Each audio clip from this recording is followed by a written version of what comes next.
Guys, welcome to all. இதுதான் நம்ம dean healthy kitchen. இப்போ நம்ம பார்க்க போகிறது ஒரு டிஃப்ரெண்ட்டான வாசனையான ரசம் தாங்க. இந்த மாதிரி மெத்தடில் செஞ்சிங்கன்னா பச்சை வடை அடிக்காது. ட்ரை பண்ணி பாருங்கள். இதுக்கு நான் 2 மீடியம் சைஸ் தக்காளி பழத்தை மிக்சியில் அரைச்சி எடுத்திருக்கேன். தக்காளி பழத்தை கையில் பிழிஞ்சு போட வேணாம். இந்த மாதிரி மிக்சியில் அரைச்சி செஞ்சு பாருங்கள், கொஞ்சம் டிஃப்ரெண்ட்டாக இருக்கும். ஒரு எலுமிச்சம்பழ அளவு சைஸ் புளியை 2 டம்ளர் தண்ணியில் கரைச்சி வடிகட்டி வச்சுருக்கேன். 1 டேபிள் ஸ்பூன் சாம்பார் பொடி, நான் வேறு எதுவும் ஆட் பண்ணலங்க, சாம்பார் பொடி மட்டும்தான் ஆட் பண்ணுறேன். கொஞ்சம் மஞ்சள்தூள், 1 ஸ்பூன் மிளகு, ஜீரகம், 10 பல் பூண்டு, கொஞ்சம் கொத்தமல்லி தழை, கொஞ்சம் கருவேப்பிலை. மிளகு ஜீரகத்தோட அளவும் நான் குறைச்சி தான் எடுத்திருக்கேன், ஏன்னா சாம்பார் பொடியில் எல்லாம் இருக்கும். கடுகு வேணும்னா நீங்கள் ஆட் பண்ணிக்கலாம்.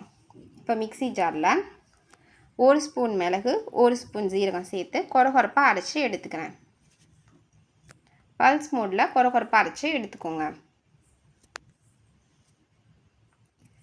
இதுக்கப்புறமா தான் நம்ம பூண்டு சேர்த்து அதையும் ஒரு சுற்று விட்டு எடுக்கணும். ஃபஸ்ட்டே பூண்டு சேர்த்துட்டிங்கன்னா அது ரொம்ப அரைப்பட்டுரும், அப்புறம் உங்களுக்கு பச்சை வாடை அடிக்கும்.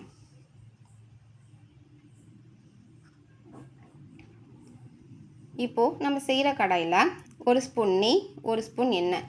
நெய் சேர்க்கும் போது தான் அது வாசனை நல்லாயிருக்கும். இப்போ பாருங்கள், மிளகு, ஜீரகம், பூண்டு இதை சேர்த்து ஒரு 2 நிமிஷம் வதக்குங்க. அது ரா ஸ்மெல் போயிடும். அதுக்கப்புறமா தக்காளி பழத்தை சேர்த்து நல்லா வதக்குங்க. இப்போது மஞ்சள்தூள், கொஞ்சம் கல்லுப்பு, இதை 1 நிமிஷம் வதக்கி விட்டால் போதும். இந்த மாதிரி இருக்கும். இப்போ கருவேப்பிலை ஆட் பண்ணிட்டேன். இப்போ நம்ம கரைச்சி வச்சிருந்த புளியை இதோடு சேர்த்துக்கலாம். தேவையான அளவு தண்ணி சேர்த்துக்கோங்க. இப்போது உப்போட அளவு, காரத்தோட அளவு பார்த்துக்கோங்க. இப்போது நான் சாம்பார் பொடி ஆட் பண்ணிட்டேன். நல்லா மிக்ஸ் பண்ணி விட்டு எப்பொழுதும் போல் ரசத்தை நுரைக்கிற அளவுக்கு வெயிட் பண்ணுறேன். மீடியம் ஃப்ளேமில் வச்சு தான் நான் செஞ்சிட்ருக்கேன். இப்போது நுரைச்சி வருது. இந்த ஸ்டேஜில் கொத்தமல்லி தழை தூவுறேன்.